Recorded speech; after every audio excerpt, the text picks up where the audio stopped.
Too loud to hear your podcast? Escape the noise with the new AirPods Pro, with up to 2 times more active noise cancellation than the previous generation. Learn more at apple.com/AirPods Pro. Welcome to PlayStar Online Casino, where you are the star of the show. I'll be your personal concierge, here to make sure you get the most out of New Jersey's new real money online casino. To get you started, sign up for an account, and we'll match your first deposit with up to $500 bonus and 500 free spins. After that, enjoy the best slot games around, plus live blackjack, roulette, and more. We look forward to seeing you at playstar.com. Terms and conditions apply. You must be 21 or older within the state of New Jersey to play. If you or someone you know has a gambling problem, call 1-800-GAMBLER. Jewelry should be personal. So why are so many pieces the same? Golden is trying to change that. Golden is a woman-owned studio known for personalized, made-to-order jewelry that tells a story. Your story. Choose your metal, size, and inscription, from initials to dates to symbolic stamps. And their makers will handcraft your order using 100% ethically sourced materials. Create a timeless piece at gldn.com. Golden makes it personal. Golden.com.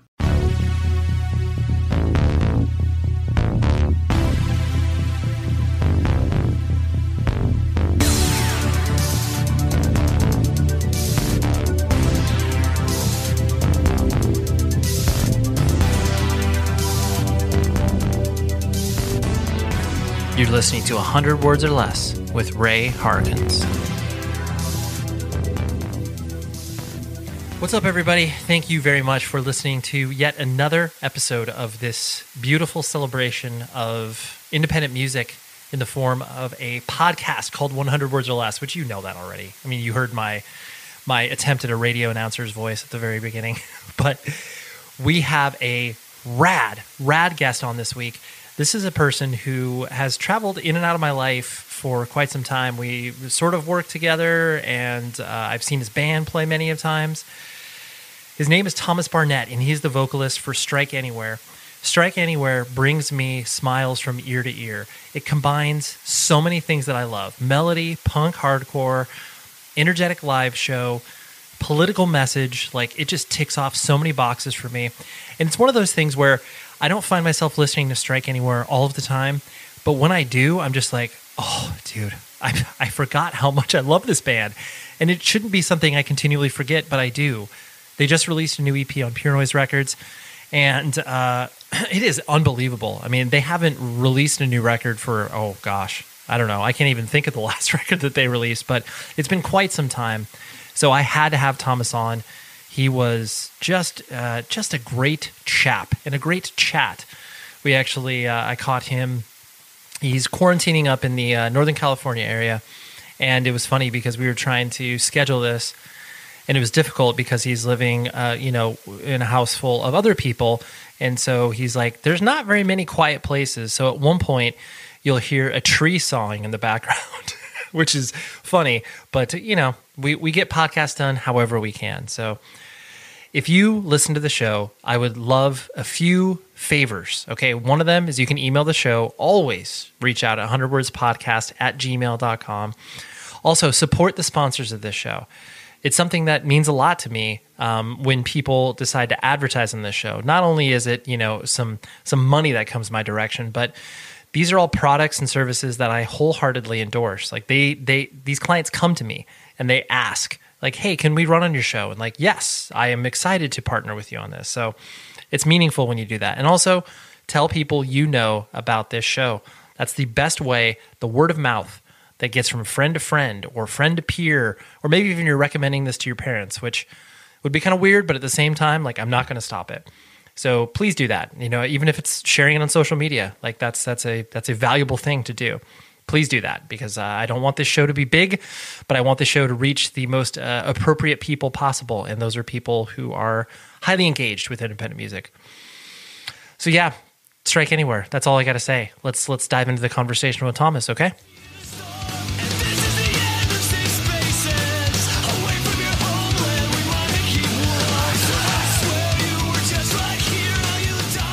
I was trying to reflect on the first time I saw Strike Anywhere, because I did not see Inquisition, but I want to say that I saw you guys at the PCH Club when that existed in, yeah, it was a long time. It was a while ago.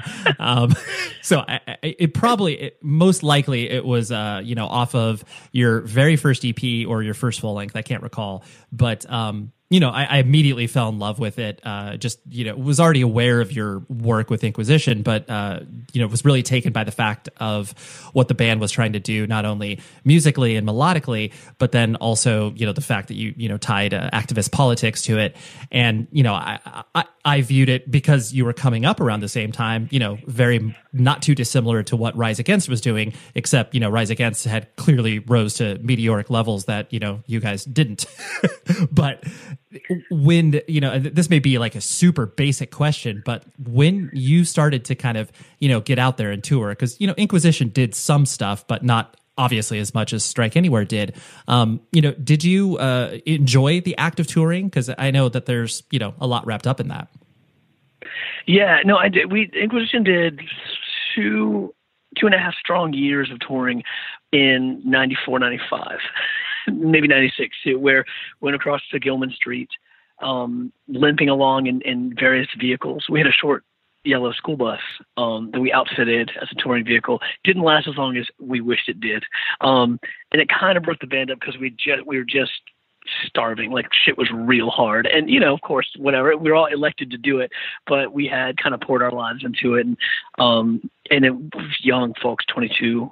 21 at the end of that band, but we were already feeling it was in the beautiful era, like Maximum Rock and Roll, Flipside, Heart Attack, Punk Planet, make a 7-inch, send it out, get a review, call somebody on the Born Against list, or the permutations thereafter, right? So this is all pre-digital age stuff. Like, you just go to Kinko's, someone in the scene is working at Kinko's, right? Oh, absolutely. Or a university, like it's someplace where there's tons of copy machines and it's 24 hours and there's coffee, and you can just like hang out in there and make art and make records, connect with folks who are doing the same thing.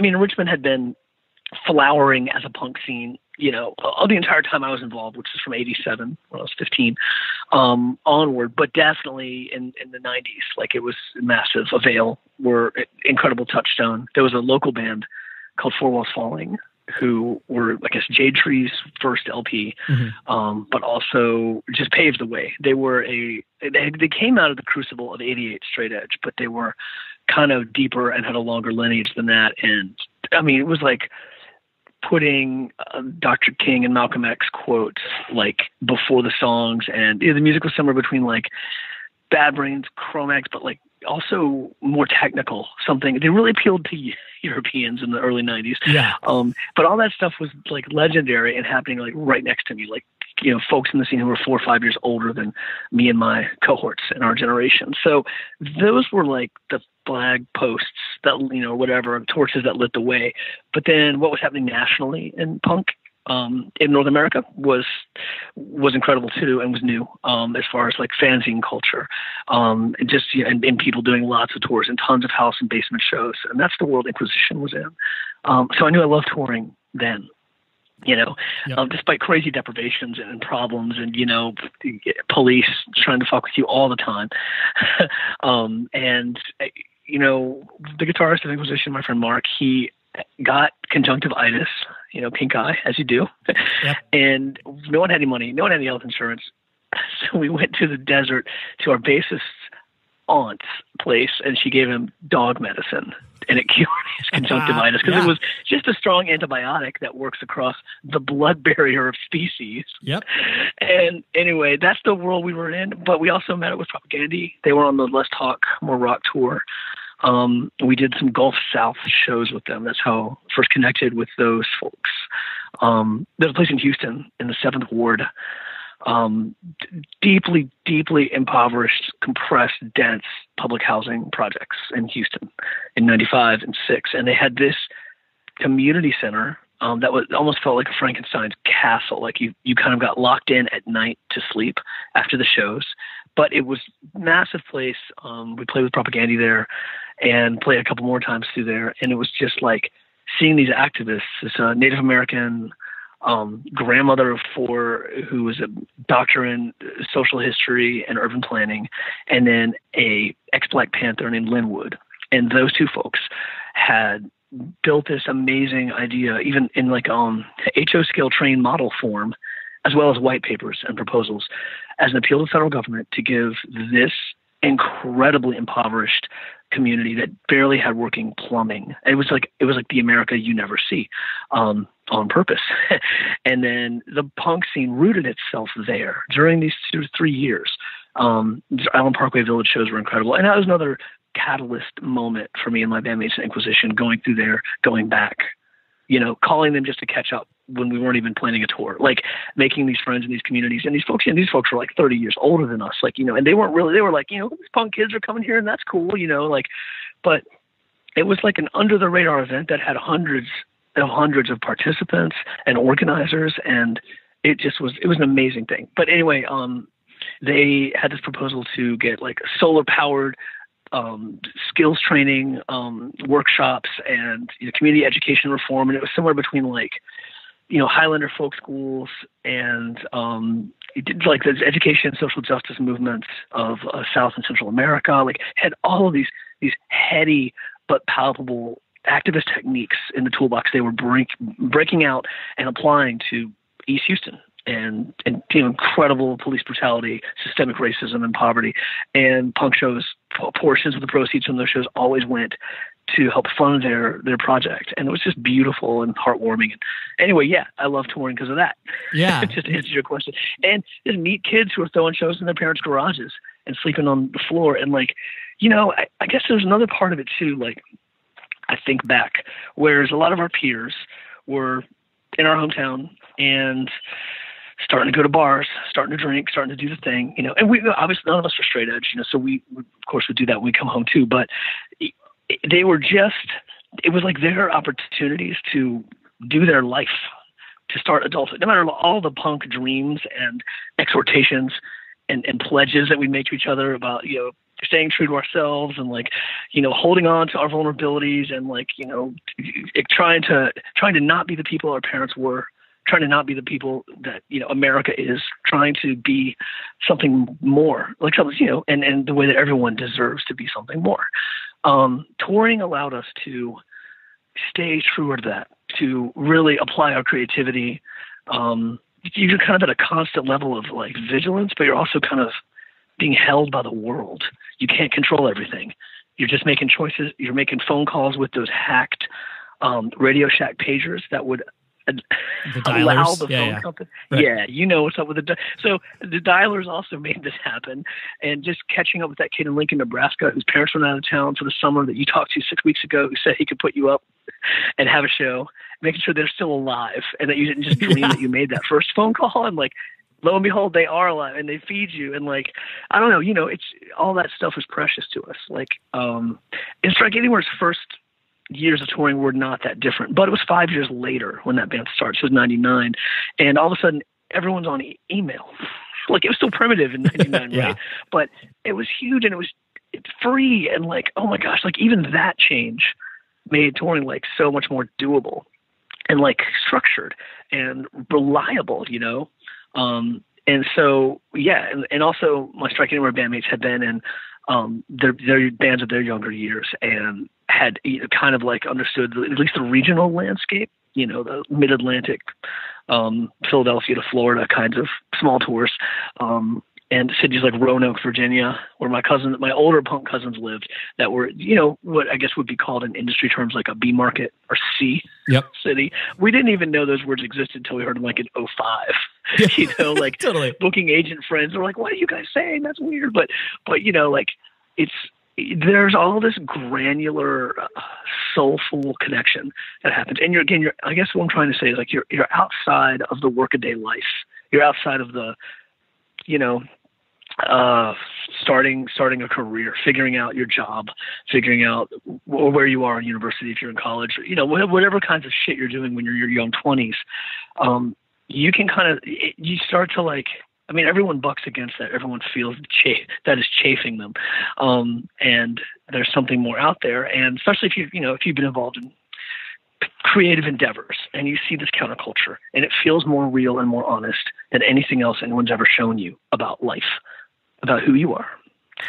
So getting to stay in that world and that layer of contact by touring is huge. You can tell right now I miss it, and you can tell right now, like, the idea that may not be possible for a long time is crazy. But also, I got to say, we've had this privilege of being able to do it for 20 years, and me for, another couple of years before that, like with Inquisition, being able to look at it and the scale of it and the people that, people that have saved our lives, and the risks that we were taking either by choice or by accident, and all of those little cathartic moments of getting to that place and unloading and just like sitting on an amp, like in a dusty alleyway or wherever you are, or on a rooftop in Mexico City, just like seeing the world in that way. I guess, there's something about it that really collapses time and puts you in a particular spot without longing or constant planning, like, of course there's all of that all around it. But I guess what I mean is, like, it makes your investment in the moment extremely powerful, right? And you harnessed all of your abilities, all of your focus, all of your heart in those moments. And playing music live feels like that too, right? Like, you're not even you anymore. You're just the song in that moment. And that song isn't even the song. It's just that time and space, like, nothing is ever repeatable. Nothing is ever repeated. Anyway, that's kind of the deeper, emotional, psychological cut. But that's another reason why I like touring is so amazing. And it must be something ancient, like, in our species, where finding new people that feel like old friends, like all of those awesome contradictions that happen. And it happens with scenes too. Like, you'll go to a city and you'd be like, oh shit, this is like a Richmond. If it went into this other, if this timeline happened, or this is like no place I've ever been, but these people have such heart, and there's such kindness here. Like, I don't know, like, you bring the most vulnerable and cathartic, I guess, part of yourself when you bring a song to a new place. We were in Taipei 12, 13, 15 years ago, and thought we were just going to play. Not just going to play, but like play a small club show or whatever the version of Gilman Street or Twisters, that Taipei had. We were coming in at that level, like hardcore bands, like just trying to find our feet, emailing with somebody we'd never met face to face. Here comes the tree. But we go to Taipei, and Freddie, the guy who we'd been talking to for months before, it's like, oh, this weekend is a little different. And we're like, oh, is the show canceled? Because we were always ready for that. He's like, no, in fact, there's this giant festival happening. And I'm sorry, I didn't realize it when we were talking about you guys coming through on your way to Australia. It was one of those, like, go to Japan and then go to Taipei or Seoul, South Korea on your way to Australia, because you're on that side of the planet. You might as well make a plan and take a couple days. But so we were in Taipei, and he was like, no, we're having this, like, human rights and justice, pro-democracy, anti-China music concert in this giant, like, soccer auditorium and place outdoors. And it was like this, I was crumbling. It was beautiful. And so we, like, got there. We're like, what is happening? And we ended up playing this, and all these, we could only assume there were these kids from New Zealand who had settled in Taipei. They were like punk and hardcore vegan kids from New Zealand. They married, their partners were Taiwanese, and they were, like med students, or, journalists, whatever. But they like appeared out of nowhere. They're like, okay, mate, we know you don't know Chinese. We're gonna help you through this. We got you. 2 of you guys have the flu. Cool. Here's some medicine. Like, it was amazing. and then so they just stuck to us like glue. And then we played this festival. It was huge. The stage was like, we're 20 feet high, and then the drum riser actually rose on some kind of hydraulic platform, so Eric couldn't even get down, and he was another 20 feet above us. It was insane, and it was amazing. And all these bands played, like these dissident bands from Hong Kong that had to go to Sweden as refugees that came back for the show under the radar, like all these moments that we could barely process. These political prisoners who'd been released that morning came on the stage to speak. People were waving banners.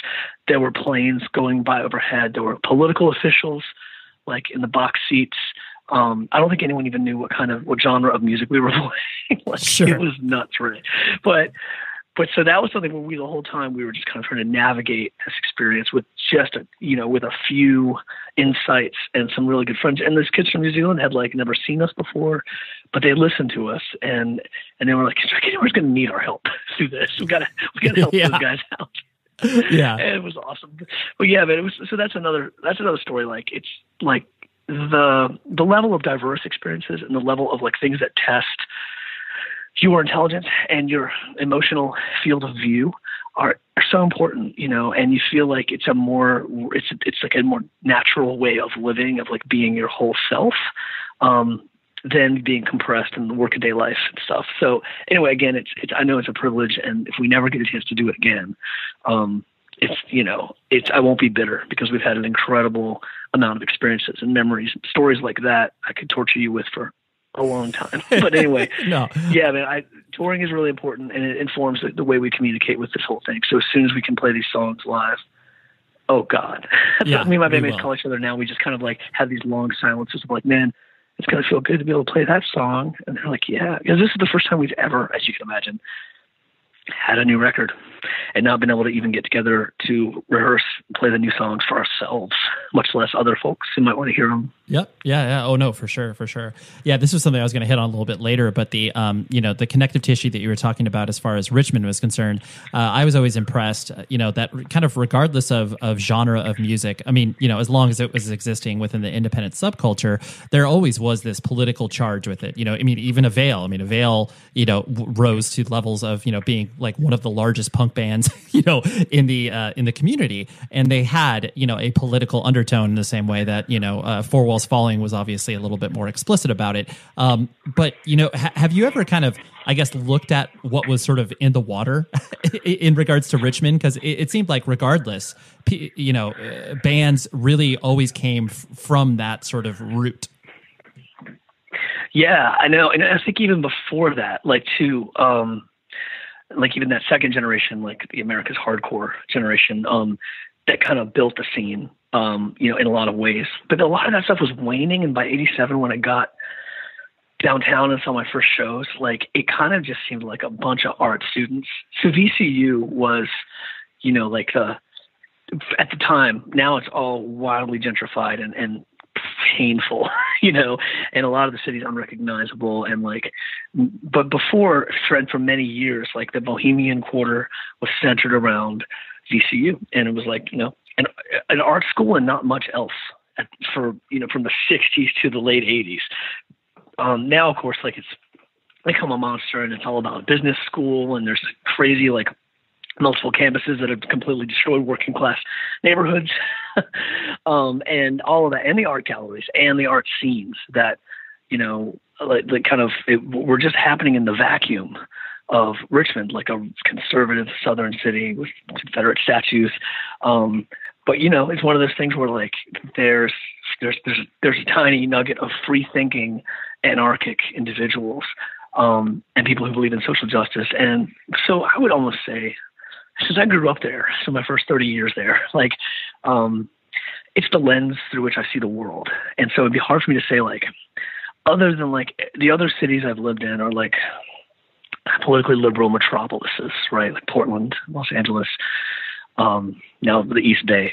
And I would say it's seeing the cognitive dissonance of incredible, entrenched, historic dishonesty that, Richmond, the capital of the Confederacy, and all of the moral horse trading that people had to go through just to exist there and feel like it's okay. Punk and hardcore were specifically designed to call that out, and that not necessarily in Richmond or that particular level of injustice or getting an entire population to lie to itself for generations, right? That's not sustainable, right? And, punk was sort of, one of the many cool things that it does is it uses cognitive dissonance and the symbols of late capitalist consumer society, the amnesia that is required for flimsy concepts like a national identity, or, public life to go on, to just for that train of like nonsense and false competition and, looking at historic injustices as, just like, this is what power demands. This is how we bought the peace, like all that bullshit. Mm-hmm. And Richmond is a unique place for that bullshit.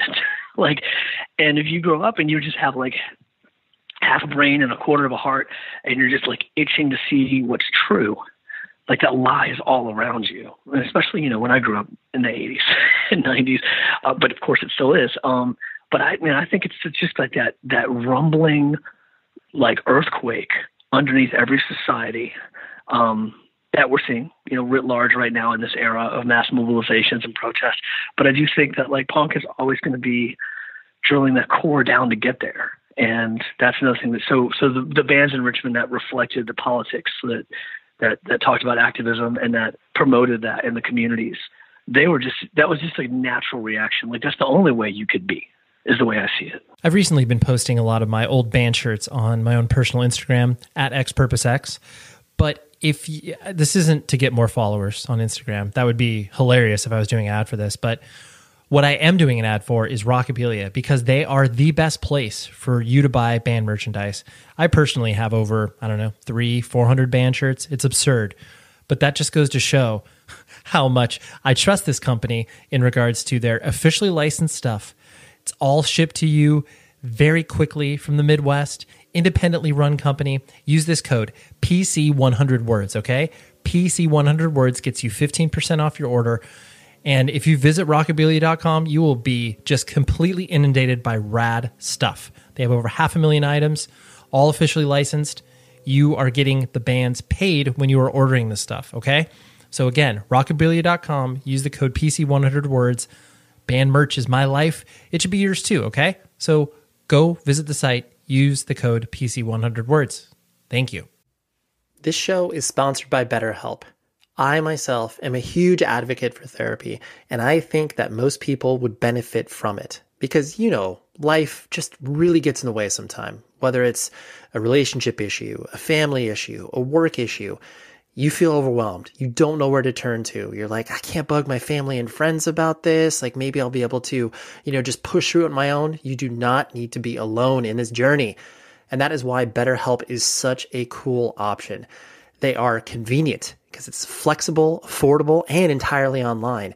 And all you do is fill out a brief questionnaire and you get matched with a licensed therapist. And you can switch therapists at any time for no additional charge. I love what they do, and I would really, really encourage you trying therapy for the first time. If you want to live a more empowered life, therapy can absolutely help get you there. Visit betterhelp.com/Ray to get 10% off your first month. That is betterhelp.com/Ray. Try therapy, and trust me, it will make your life better.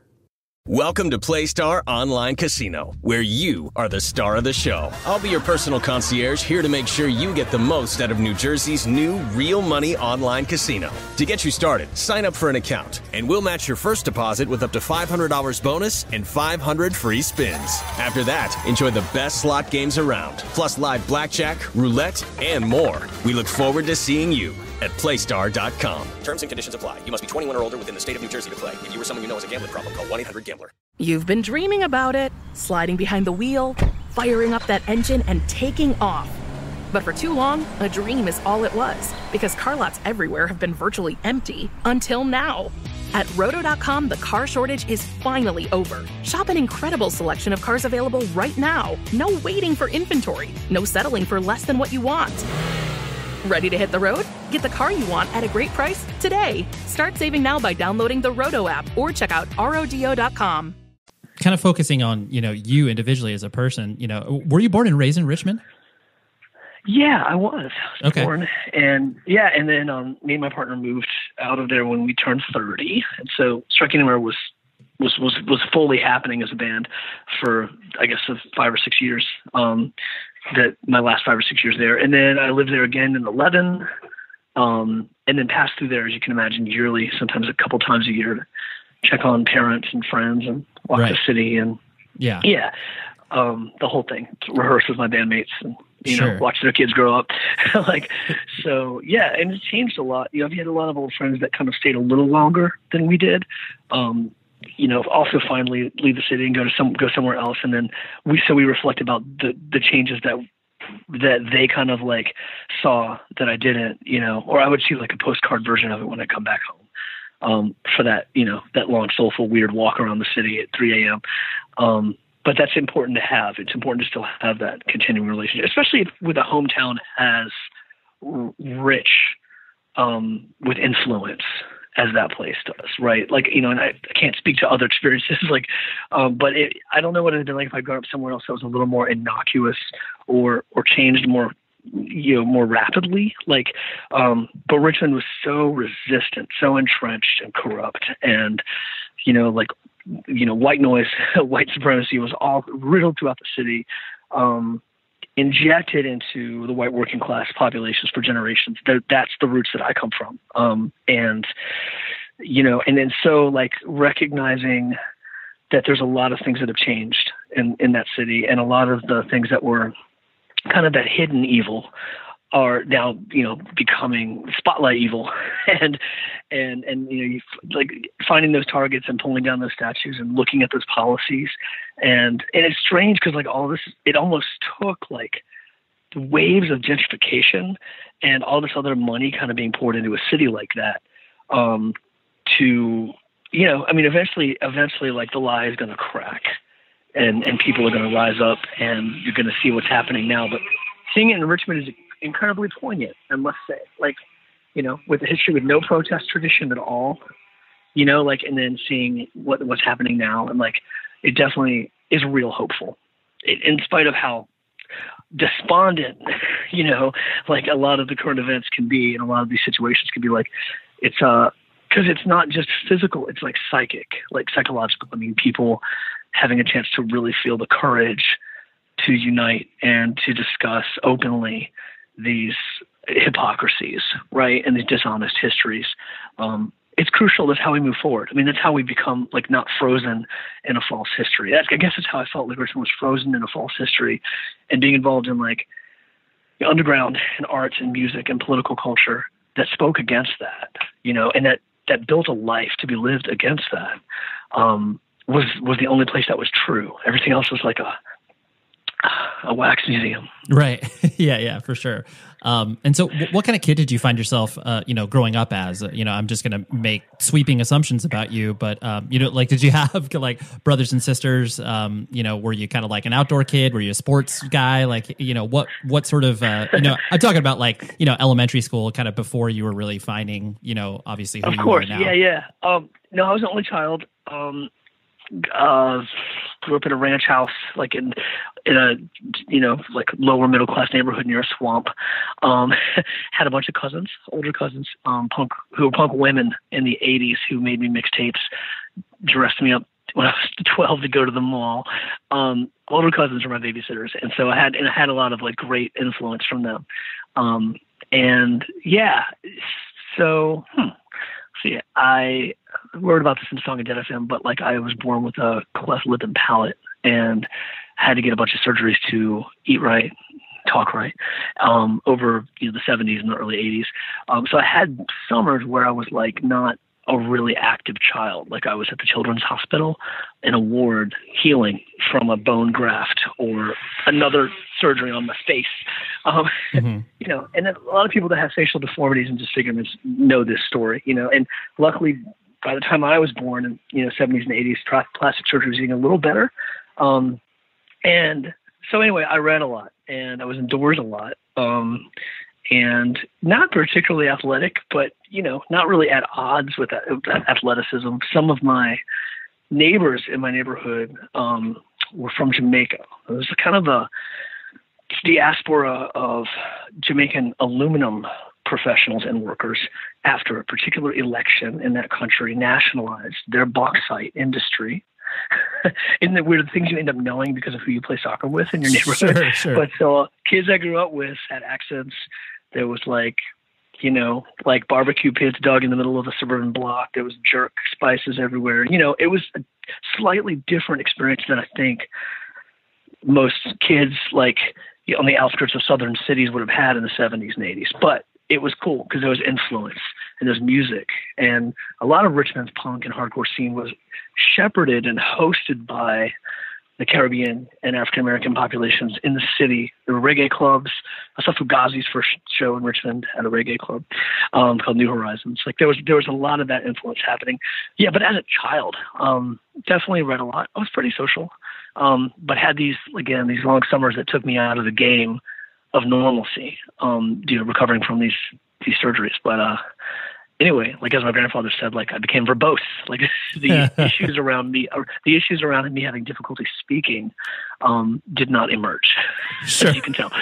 But yeah, so I think I was encouraged to like, I don't know, use your voice. Join. Yeah, yeah, exactly. And that was cool. And my cousins were always really like, you know, like verbose, charismatic people, and I was always pretty shy, you know. But I don't know. I think I had a decent childhood. It was cultivated.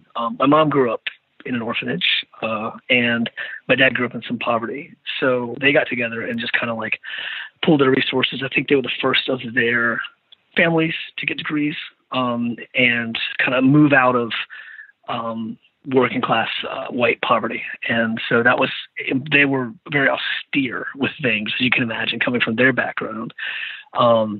And I think they wanted something different for me than some of the things that they endured growing up. Sure. And that was, yeah. So there's I had a thoughtful relationship with my folks, and then, you know, still played hard and went into the swamps and, you know, caught lightning bugs and all that pre-digital age stuff. I remember getting a Texas Instruments computer at some point, yeah. and starting to do like random word generators and like graphics programs that were so amazingly painful and slow. But that helped some of those summers for sure. Nice. That's cool. And so when, you know, I mean, like you said, your babysitters were the ones that were, you know, your cousins that were kind of introducing you to the, you know, more independent minded music stuff that, you know, wasn't just exposed to you via the radio or your parents. You know, so what kind of, you know, spoke to you immediately about, you know, those first bands that, you know, were clearly defined by their sound, their aesthetic, and, you know, kind of pulled you in even further? Right. So like, one of those summers where I was recovering from a surgery, and my cousins were kind of like raging around me, was 84. That's when Purple Rain came out, or a lot of the videos for Purple Rain came out that. So I was very, very much moved by Prince before I found punk, or punk found me. Sure. And the androgyny of Prince, the punkishness of particularly the aesthetic of Prince at that time, and Purple Rain and First Avenue in Minneapolis, and there was something about all that spoke to me, like Prince's smallness, probably, and absolute like rapturous ability to be embedded in a song and bring people in, but also like the aesthetic, all of it. And again, like the androgyny, you know, his relationship to race, his relationship to all subcultures, kind of folded in at once. I mean, whatever, you know, like it's pretty genius. So that probably opened some door to me, like, I guess, like, and then like new wave at the time, like the Police, Duran Duran, those are some of those early mixtapes that I got from cousins. And then of course, as you did back in the 80s, on the flip side of the Duran Duran was Black Flag. Like, so I was like, oh shit. And then from there, it just kind of cascaded. But I think Black Flag might've been my first hardcore band that I heard. And I might have even heard Black Flag before I heard like punk, right? Like before I heard the Sex Pistols, you know, like It was interesting. Like, but that really primed me so that I could go see Corrosion of Conformity like the next summer, you know, when I was 15. They were from North Carolina, you might know. And so they'd come up to Richmond as what I now understand was probably their play test some new songs weekend city, you know, and we were also that for Fugazi. You know, they'd come on down before they were, you know, maybe right after they'd recorded and been like, let's check it out. Let's have randomly antagonistic back and forth with the crowd in Richmond. Yeah. Our older siblings in the scene were like super. I mean, it was just a punchy time. You know, everyone. I think the idea was that you just got to like give that band hell, even if you love them. Like some kind of like wild. So anyway, but yeah, man, I think it was a just strange stumble into punk and hardcore, really, because it was like, what mixtapes are going to happen?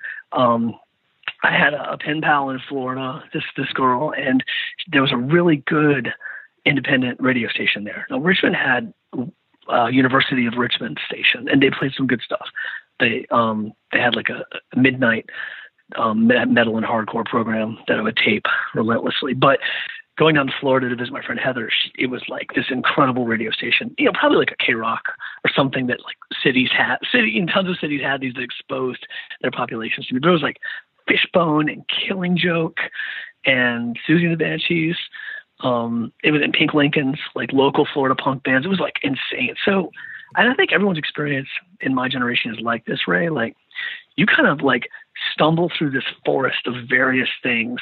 You're going to get into some era or some slice that you're going to get outsized influence to, because there's not like an equal platform that we have now of like all eras, all scenes, I remember getting into X-Ray Specs early, and then Four Walls Falling and the Youth of Today. The Discord era, that was like Gray Matter, Embrace, Rites of Spring, I guess Revolution Summer, like hit me pretty hard, and that was beautiful. Yeah, but it was just like this weird sampler of things. Some things that were really current and really like happening, and other things that were in the past, but you kind of didn't know. Yeah, really, because you had no, and I think that, you hit the nail on the head where you, as a, early music consumer, you have no context. All you're doing, you're just reacting to the, visceral nature of whatever music you are listening to. And you're like, this is good. And you don't care if it's part of a scene or part of, like, you're just like, this is good. You don't know it's like, you don't even know what city it came from. No. That shouldn't matter quite yet. You're just like, yeah, it feels like it's out, but there's something about punk and hardcore that just is so human. Like it just touches you, like that I don't know, like you feel like it's more real than other music. Like I liked the Police, and I liked, all these like kind of new wave bands and post-punk bands, but, and I knew they were British, and that was enough for me. But like Bad Brains and Jag Nasty, when I got the Eye Against Eye, Can I Say tape from my cousin, it was like, oh man, okay, these guys are like, they're in my neighborhood. Like, and truly they were in DC. And then I found out, of course, HR's Human Rights reggae band that was on the SST that he kind of had in parallel to Bad Brains. And they had a bunch of records on SST. But they were in Richmond, like that band and HR were living in Richmond when I was 15 and 16. And then all of a sudden it was like, we'd see HR around, and like, I was, listening to all the Bad Brains records that I could find, and then got a job at Little Caesars, and my manager was the guitar player for Human Rights for that era of HR's band.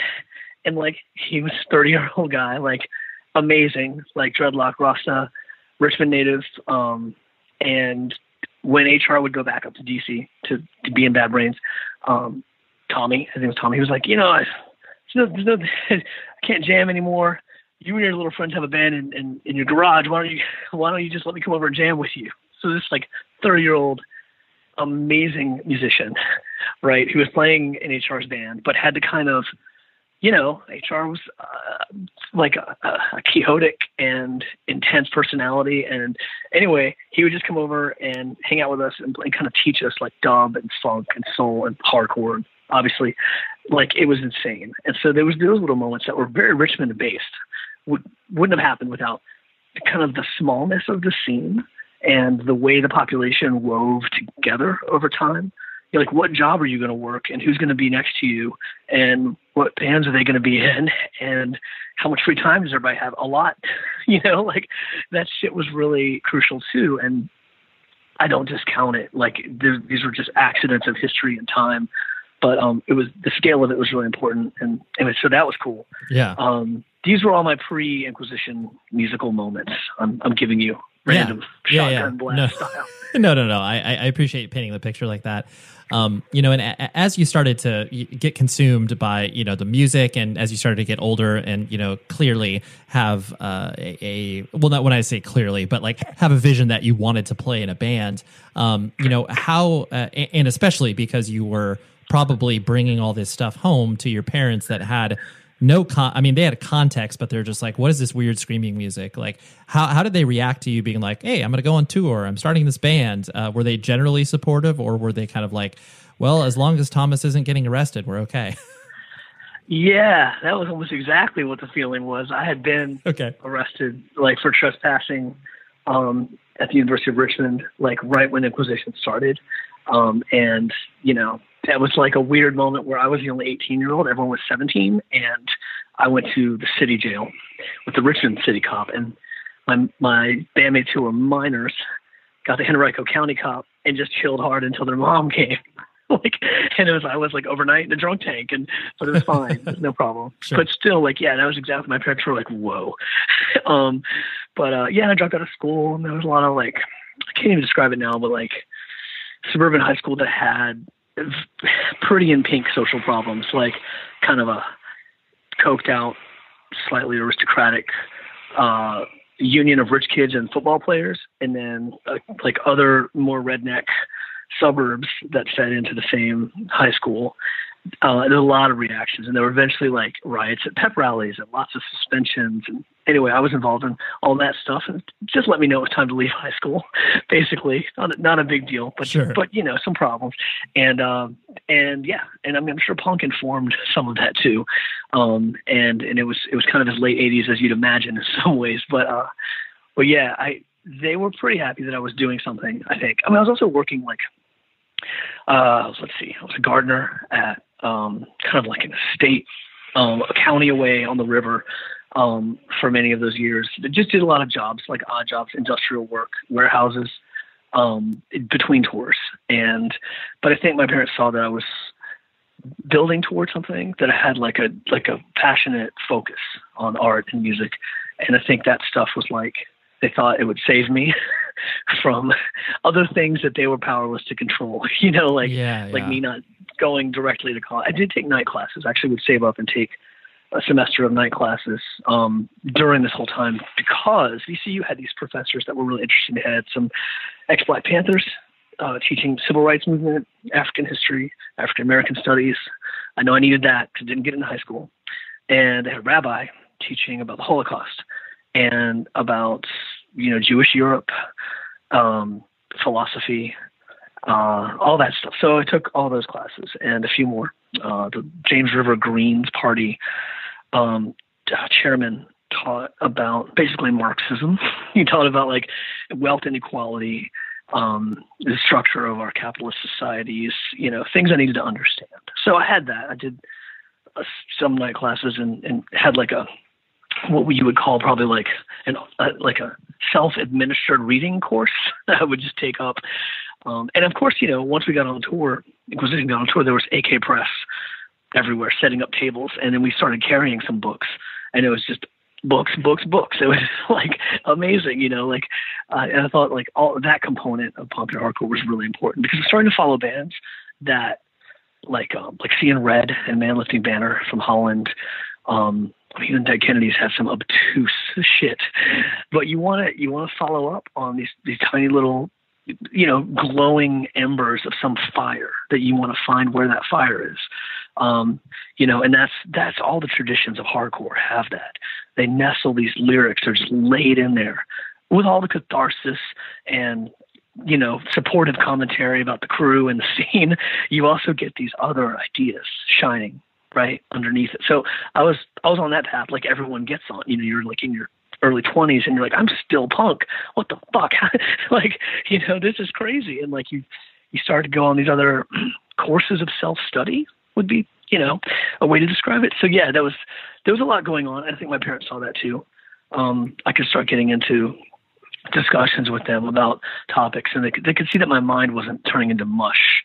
I guess they're happy about that. Right. Yeah. They saw you were passionate about something, because I think that's the, you know, most difficult thing that most parents go through is just like watching their, you know, kid become, you know, listless and not passionate about anything. And then, you know, then you just feel like, well, what are they even doing? Like I got my whole job as a parent is trying to get them introduced to stuff, and then, you know, find a spark inside of them. But, you know, when you're able to do that on your own, it's like, oh, that's interesting. So, Yeah, and like a productive way to sustain that passion. And there's a lot of forces that will pull you off of it, including just not knowing what you're going to do with it.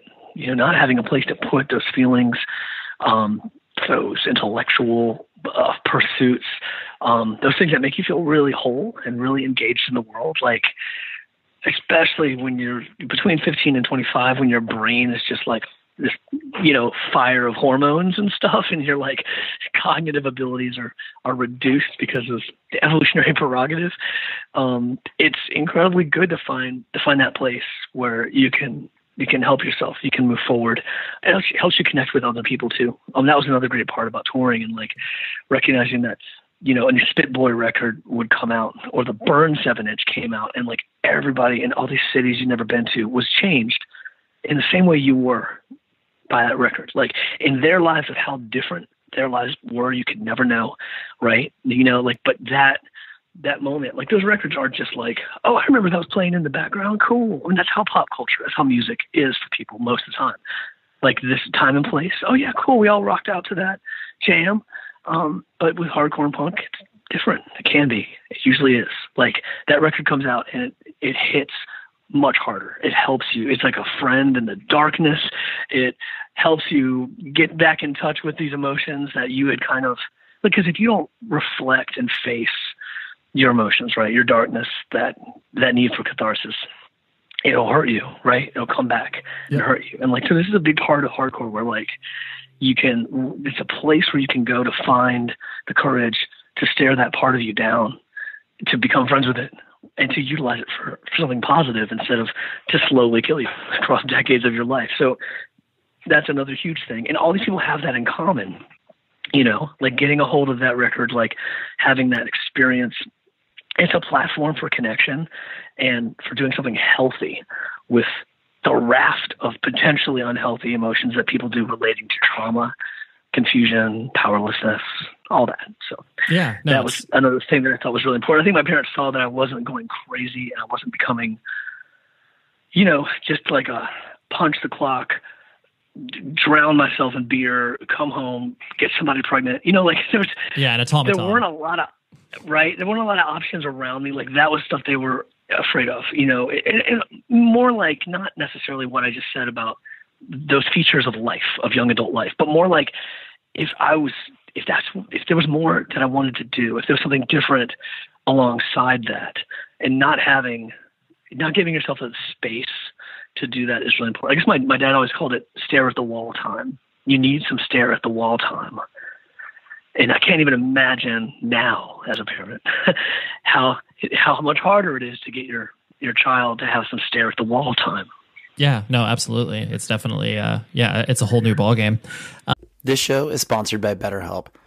Trust me in saying that therapy is an incredible tool for as you are traveling through life, because who you are as a person, 5 or 10 years ago is maybe a completely different version of yourself, because we run into challenges, whether it's work, whether it's life stuff, relationships, all of those things you can work through with a therapist. And that is why I love BetterHelp and what they do. If you're thinking of starting therapy, give BetterHelp a try. It's entirely online and it's designed to be convenient, flexible, and suited to your schedule. All you have to do is fill out a brief questionnaire, and then you get matched with a licensed therapist, and you can switch therapists at any time for no additional charge. Discover your potential with BetterHelp. Visit betterhelp.com/Ray to get 10% off your first month. That's betterhelp.com/Ray. Dip in, give therapy a try, and become a better person. Welcome to PlayStar Online Casino, where you are the star of the show. I'll be your personal concierge, here to make sure you get the most out of New Jersey's new real money online casino. To get you started, sign up for an account, and we'll match your first deposit with up to $500 bonus and 500 free spins. After that, enjoy the best slot games around, plus live blackjack, roulette, and more. We look forward to seeing you at PlayStar.com. Terms and conditions apply. You must be 21 or older within the state of New Jersey to play. If you or someone you know has a gambling problem, call 1-800-GAMBLER. Want to go for a walk? I'm tired of walking. I want a car. So buy one. I can't find one. There's no availability. There is at roto.com. Really? Yes, tons of cars available right now and at great prices. I'll check, but oh my Roto, what a selection. He finally listens. The wait is over. Find new and pre-owned cars available right now by downloading the Roto app or check out roto.com. Kind of reflecting on your experience with Strike Anywhere in regards to the fact that, you, like you said, you worked hard with Inquisition, and then you guys were able to take the collective experience that you had and, maybe not make as many of the errors that you did with Inquisition or your earlier bands. But, there was a collision of the idea that you guys were putting out records and you were part of a music industry that, sometimes is at odds with the idea of a lot of stuff that you guys were, raising the banner for. How did you interact with, the idea of like the business of music? Was it one of those things that, you proceeded with caution because you clearly had ideas on the way that the band should be structured, or was it one of those things that you yourself tried to disconnect from it? How did you kind of handle that? I'm sorry. Do you mean in the early days of Strike Anywhere, or just in general? Just kind of in general, because you guys worked with a lot of different record labels, and I'm sure that there were interesting moments in which maybe larger labels were like, hey, let's work with Strike Anywhere or whatever. I guess there's a few moments that just show how like ornery we were. There was some moment where, I don't know, we were in Los Angeles, and finally there'd been a lot of emails and phone calls from a particular music lawyer. And that could, if we had worked with, they would get us on labels, different labels, and with producers, different producers. And we finally like, God damn it, we're here. Let's just chill this person out, go whatever. Let's go sit down and see them. Different folks in the band were, a little less God damn it and a little more kind of like more open to it, but nobody was not skeptical. I'll say that. Sure. But we were just like, fuck it, let's do it. Maybe we'll get some pizza, some free food out of this, like how you're on tour and you're like, let's make this afternoon count. So we can go to the chain reaction and have some calories to burn. Right. And so we went and met with this lawyer, and within like 10 minutes, this person was fine. They were doing their job. They were in a world that was exactly what we thought it was going to be. And, but they were probably more friendly and a little more dialed in than we thought, but still just wasn't going to be anywhere near where we were going to be. And I think most of us were like, okay, we got to go. Like we felt this almost visceral, like feeling about being being around that. Yeah. And it wasn't personal. Like, this person doesn't know what we care about or like why we're doing this and what that means. And so I think we were mature enough as people to know that then, like, this person wasn't the devil. They weren't trying to hurt us, but as far as like what it means for the culture, for it to be,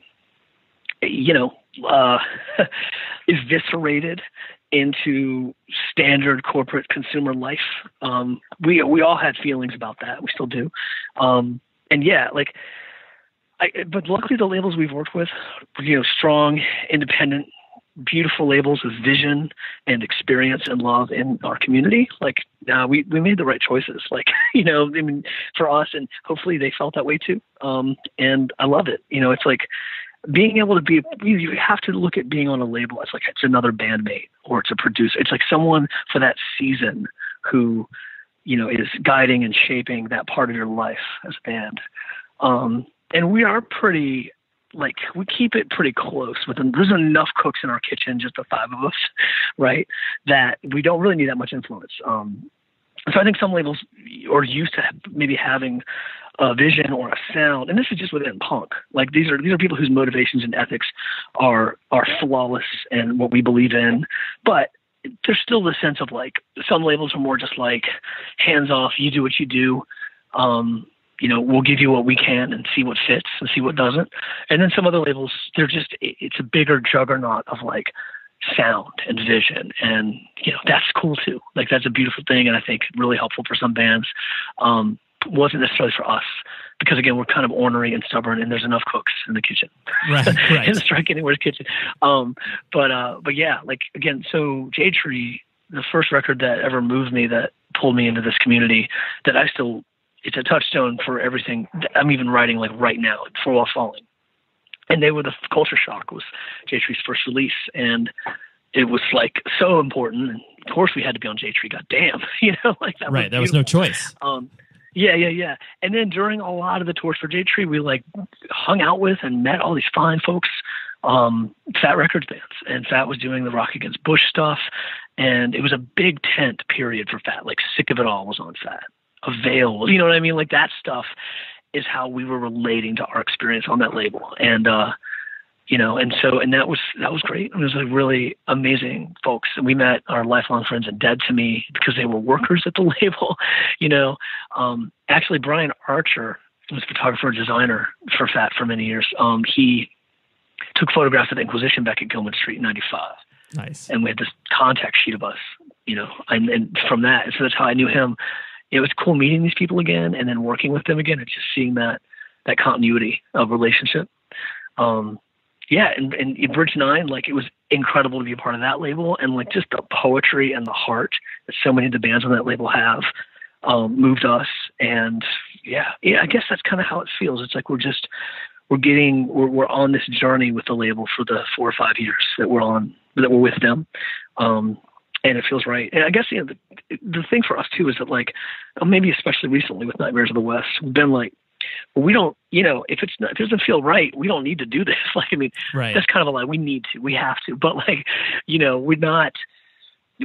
could self-release. We could just have some songs and play them live and have little recordings we reference. We don't have to make a record. We had all these kinds of moments where there wasn't any cycle. There wasn't any inertia or momentum. It was just, what are we doing? What feels right? Yeah. That makes and that punk labels give you that opportunity to say, what are we doing? What feels right? Whatever, so I think it's an embarrassment of riches. Again, we've had a privilege to work with the labels that we have, and, I hope they feel the same way. Sure. Last two things I want to hit on were the notion of, when you start to transition out of a regular touring cycle and kind of that, stasis that you were speaking about earlier of kind of, unplugging from normal society, quote unquote. And then, when touring dies down, figuring out like what, the rest of your life looks like. Was that a difficult transition for you to be kind of like, okay, now that touring is not, I don't need to spend the next 250 days on the road. Like now I'm able to put more roots down and do that sort of stuff. Was that a difficult transition for you? Or was it one of those things that's just like, well, now this is a way that I'm going to apply myself here now? Yeah, I mean, I think everyone wants it to be the latter, but getting to that is difficult. I think, and I think lots of folks have like parallel careers that they cultivate while being in active hardcore and punk bands, and they had no problem doing that. But none of us really did.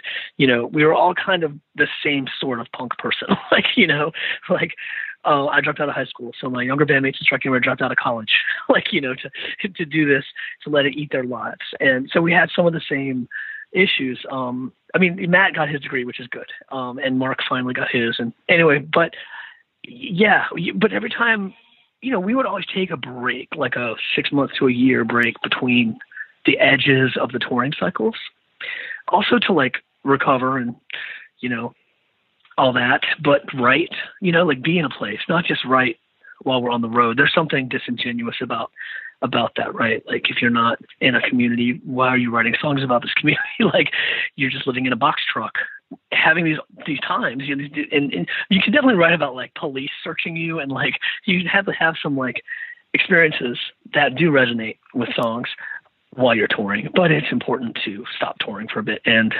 But so this last time, it was kind of predicated on me moving back to Richmond to take care of my dad, as I mentioned. But we still did like tons of weekends, played a bunch of shows, like did Europe. We never really stopped, but we just made things more curated is the way I would describe it. So we just do, like really look at each show and be like, okay, cool. And with that caveat that if this is the last one or the last run, is this what we want it to be? And that has made it, that's been a very good philosophy to take as we're a 21-year-old punk band. And that also means that like you're grateful for every experience. You never run the risk of getting numb to like there's this inertia of playing shows and there's no end to it. You know, like there's so anyway, I think that that's important. I think you know, most of us fell into different roles in our lives. Like some of my bandmates had children, like young kids now, which is awesome. And you know, but we're all trying to, especially now that we don't know when we're going to play shows again or what the things that are happening in the world, like the fragile biology of our species is becoming uncovered. But I think finding a place where you can put your mind and these feelings, right? Like these, like the need to share with a community, the need to take care of yourself and each other, and to fight for what you believe is important. Like, I think that's a place where we all end up going. But it does take some time to get back there, you know? And, like I worked in warehouses and grocery stores and stuff for like a long time. And now I'm kind of like a social work paralegal for a labor law firm. And I'm talking to people about industrial poisoning and being hurt on the job and things like that. And like trying to organize people's claims into cases that can change industries. And that's been really, really moving and important thing to do with my brain, during this time. You know, and there's some aspects of it that are not dissimilar, from the culture work in the punk world. You know, and other bandmates of mine are, you know, like going into medical fields or, you know, music. Like there's all those options that are still there for everybody. But yeah, I do think that having all this experience, like in this framework of global counterculture, it's not this isolated, like niche experience. Like it helps you with anything that you're going to do, with any other interactions, trying to apply the physics of a moral reality to a corrupt system. And we're all kind of trying to do that, like in everyday life with conversations you have with loved ones and friends and strangers through masks now. Right. But like, that's kind of what we're all trying to get to, you know? But even trying to scrape together a living and get shifts at your friend's bar or, you know, whatever passes for that, like the same life we had between tours became the foundation of the life that we built in this time of no touring. And a lot of that has to do with just like the kindness of our friends and the networks that we contribute to, you know, and so it's good. Our band never got to the point where we were just like isolated, you know, from our hometowns and coming from a tour and like, don't know where anyone's at, don't even know who we are. Like, luckily that never happened. We would always bring our friends on tours with us. You know what I mean? Like, sure. Yeah. So, I mean, there's all these like examples of, and also just like one of my bandmates, before the pandemic, like traveled a lot. And he was, you know, the production and technical assistant for another band, a larger band. And he would go and catch up with all of the different folks that we knew from Strike Anywhere tours in cities around the world, you know, and it was just really, really nice and gratifying to, you know, get texts and pictures back from seeing all these people that we hadn't had a chance to catch up with in a couple of years. And so, I mean, you end up having this kind of like this extended family of folks, even if a person, you know, took us in after, let's say we were in immigration prison in Japan, our first attempt at getting into that country, we had the wrong kind of work visas and we had very fastidious and bureaucratic security guards, at the airport. Since then, getting into Japan has not been a problem in any kind of way. But this time we, were taken into this door opened in the hallway that we hadn't seen before. And we were taken in prison for like 3 days. But it was like a commandeered old kind of dingy hotel that was on the Narita airport tarmac somewhere and had electronic locks on the doors, but a working toilet, you know, and then they gave us a meal and then said, what are you doing here? And like, why are you still here? And we're like, we don't know. And then we went to Australia early, kicked out of Japan, got a chance to go to Australia to then meet the tour that was meant to happen 11 days later. But we had this time, like, in, you know, staying with new friends that were the promoters of the various little regional shows we were going to play soon early. And they knew what had happened to us because of the one group email I had a chance to send before we walked away. And this is 2003. But like, so those folks, right, like saved our lives like 17 years ago or whatever. Like I don't know how to describe this, but there's this like tenderness of community that like kind of like, it's like it's beyond like someone you see every day. Like it's something where they're still a part of you because they helped make the next step possible. Oh yeah, no, for sure. The idea that there are people who you met 10 years ago that you could see, tomorrow and feel the connective tissue, even though you haven't seen them for 10 years. It's like there's something that is so inextricably linked to the music community that you can sit there and talk to a person for 40 minutes about why it's important, and they'll still just look at you being like, I don't get that. It's only until you've experienced it. It's like there's something where it's kind of like unraveled all the defenses and the isolation and the tribalism of everyday life. And it's almost like you've already got this relationship, this menu of honesties, this menu of shared emotional truth and shared political and moral imperatives. So once you've got that, then it's almost like the air is really cleared. There's parts that you don't have to get to. You can get to know someone's particular contours and their life experiences, but you already have so much you agree on and so much that brought you to that moment before you knew each other that, I don't know, it does some of that work, right? And it breaks down prejudices, it breaks down shyness even.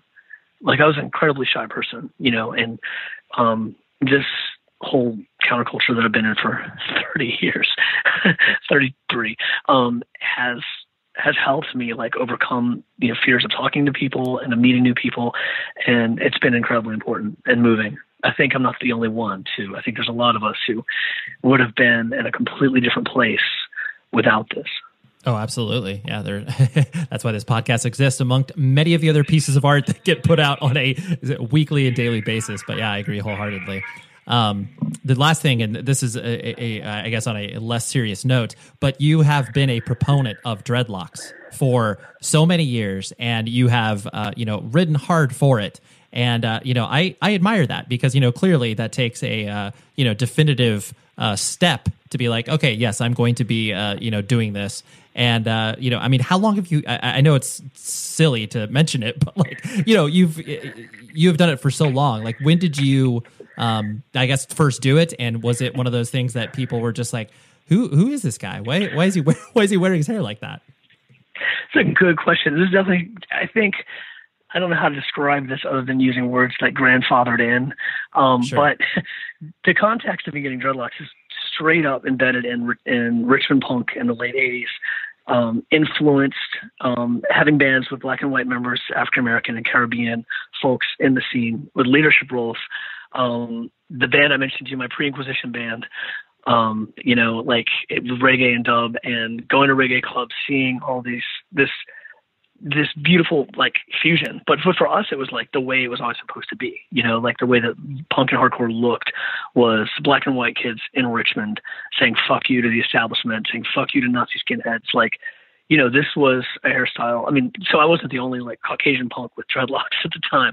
There was a lot. The guys in Coercion of Conformity had them. Like, there was a whole world of that, and it was political. It was like a stand against like white normativism. It was a part of like this unity culture, this anti-racist culture, maybe a target, whatever, but Nazi skinheads. But also, having a blue mohawk would make you a target by rednecks too. Like, it wasn't the only punk hairstyle that was like a definitive step off of the path, like a risk you were taking, saying goodbye to like a lot of hateful traditions and conformity.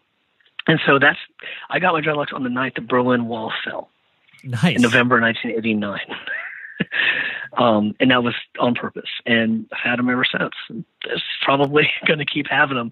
And there's a lot of sensitivities about it, and I get it. I understand, like, my view of a cultural appropriation is taking something without context, without roots, without respect, and using that as a weapon against a culture that has less power. And not one second in my life have I had dreadlocks in that way. Right. But yeah, I have black family members and cousins, and there's been a lot of respect. There's been discussions. There's been a sense of, if you're not contributing to helping communities of color, right? Like you definitely probably shouldn't wear dreadlocks. Like this is not like a hippie festival like dreadlocks. Totally. This is something else, and it's also, it signifies that my commitment to this is strong, is locked, and that was the way it was. My Black friends growing up, they were like, this is why we wear locks. This is what it means. You should wear these locks. Like I at the time, and we were all just stumbling through the forest of like what to do with being third generation punk and hardcore in a town like Richmond, and where you go with this rebellion, and like how deep. What is this? Is this a fashion? Is this something else? Are we taking risks? Are we standing up for our brothers and sisters? Those are the questions we were all asking, but yeah, that's why I have dropped it. That's the story. No, for sure. I mean, and I always knew it was connected to that, but it's one of those things that, especially when people make sweeping assumptions of like, oh, so you must be really into nu metal. I mean, clearly no one's saying that about you, but like when there is that appropriation that is not connected, like you said, to the actual origin of these things or the, protest of why people, wore that style to begin with, then yeah, you're losing the forest from the trees. And sometimes people, they just look at it as an aesthetic choice more than anything else. Yeah, no, I mean, every aesthetic choice that happened back then was there was an existential risk, and there was a statement that was also a risk. I guess that's another thing about punk that's changed, but there was a sense that like, even Profane Existence in 91 started the Making Punk a Threat Again statement, because they felt that things had gotten watered down, that like we weren't taking risks anymore. Like, I guess it's the difference between subculture and counterculture, another way to put it.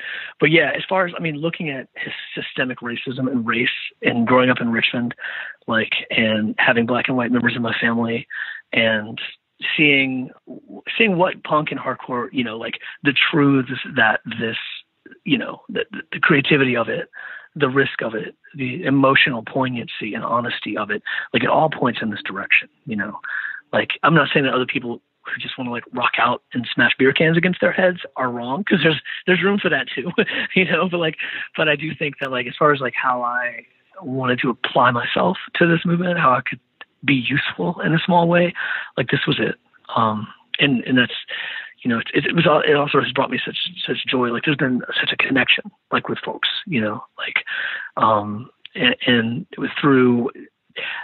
Okay, so another part of this too is like the choices of like how you carry yourself in the world. Like there's no anonymity, right? And even before the digital age, like the way that someone looked and carried themselves, like you're either giving power to one thing or another. It's like there's different, you can assert yourself into the conversation, the public image, to use the name of Johnny Rotten's post-Sex Pistols band. Yep.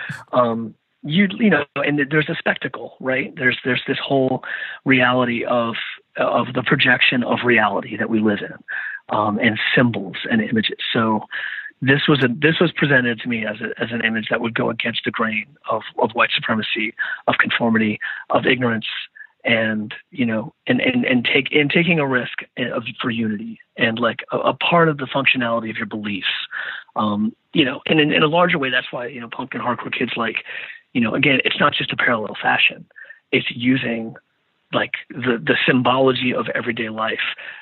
It's being honest about it. It's being honest about who we are and what we stand for. So yeah, I guess that's a part of believing in it, like in seeing that, like, as we get older, there's still a necessity to be visual in the world, right?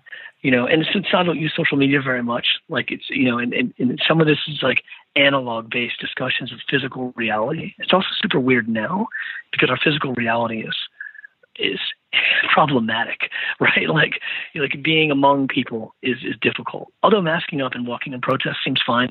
No one I know got sick from that, but definitely going to like, Golden Corral, eating at the buffet is not, it's really never something I would advise, but especially now. Yeah. But I'm sorry, I'm just throwing a bunch of stuff at you, but yeah, it's interesting too, like, cause as you get older and dreadlocks get some silver and gray, old heads, like, will come up to you and be like, hey man, what's going on? Like, there's a sense of, I don't know. You just wear your years in a particular way. I'm not saying I have any particular wisdom, but I know that like wisdom exists and it's important to have it and share it and hold on to it and also be critical of yourself. Look at the ways that you are failing your beliefs. And it's also important to like find time, like I said, to contemplate outside of identity, like what you can mean to the world and what the world itself might mean. But yeah, that's just like the philosophical stage of all of this. But it's all through my experiences in punk that I've had the wherewithal to think about it, write about it, share it with people, be really affected and listen hard and be changed by conversations with strangers and friends. And I think that's one of the enduring legacies of this movement, of this art and music culture, is that it keeps us open. I agree wholeheartedly. Yeah, it's beautiful. Well, Thomas, I know that we could probably go on for another 7 hours, but we'll probably have to do that aside individually. So, but thanks, Ray. I'm excited about the edit on. It's gonna be a hard edit for you. I'm sorry so much, but thank you for your questions. No. Didn't take up too much of your Sunday. That was Thomas. Thank you very much for hooking this up. I actually have to thank Brian McTiernan for putting us together, because I had Brian McTiernan on a previous episode of the show, and then afterwards I was like, wait a minute, he just recorded the new Strike Anywhere, and I didn't have a way to reach out to Thomas, so connected us on text, and boom, boom, boom, there we go. So thank you very much for friends of friends being able to recommend people to come on the show. Always love that. Next week is a very special guest for me, Danielle Parsons. I just realized that I said Daniel Parsons, but no, Danielle Parsons. She is one of my favorite photographers around right now in regards to just in general, taking pictures of stuff. I mean, she takes a ton of live music photos, obviously, when we were attending concerts, but all the stuff that she shares, I'm just always impressed with.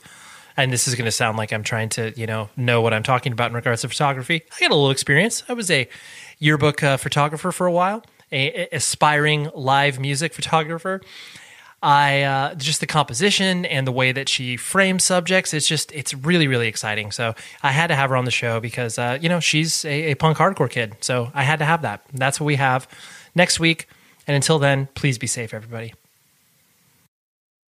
Welcome to PlayStar Online Casino, where you are the star of the show. I'll be your personal concierge, here to make sure you get the most out of New Jersey's new real money online casino. To get you started, sign up for an account, and we'll match your first deposit with up to $500 bonus and 500 free spins. After that, enjoy the best slot games around, plus live blackjack, roulette, and more. We look forward to seeing you at Playstar.com. Terms and conditions apply. You must be 21 or older within the state of New Jersey to play. If you or someone you know has a gambling problem, call 1-800-GAMBLER. Jewelry should be personal.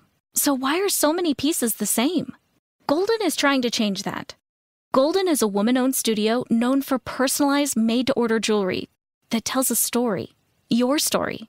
Choose your metal, size, and inscription, from initials to dates to symbolic stamps. And their makers will handcraft your order using 100% ethically sourced materials. Create a timeless piece at gldn.com. Golden makes it personal.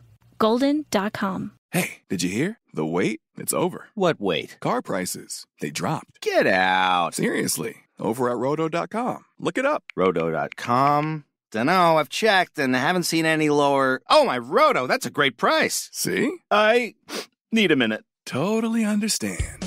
Find the new or pre-owned car of your dreams at any time on any device in just a few clicks and at a great price by downloading the Roto app or check out roto.com.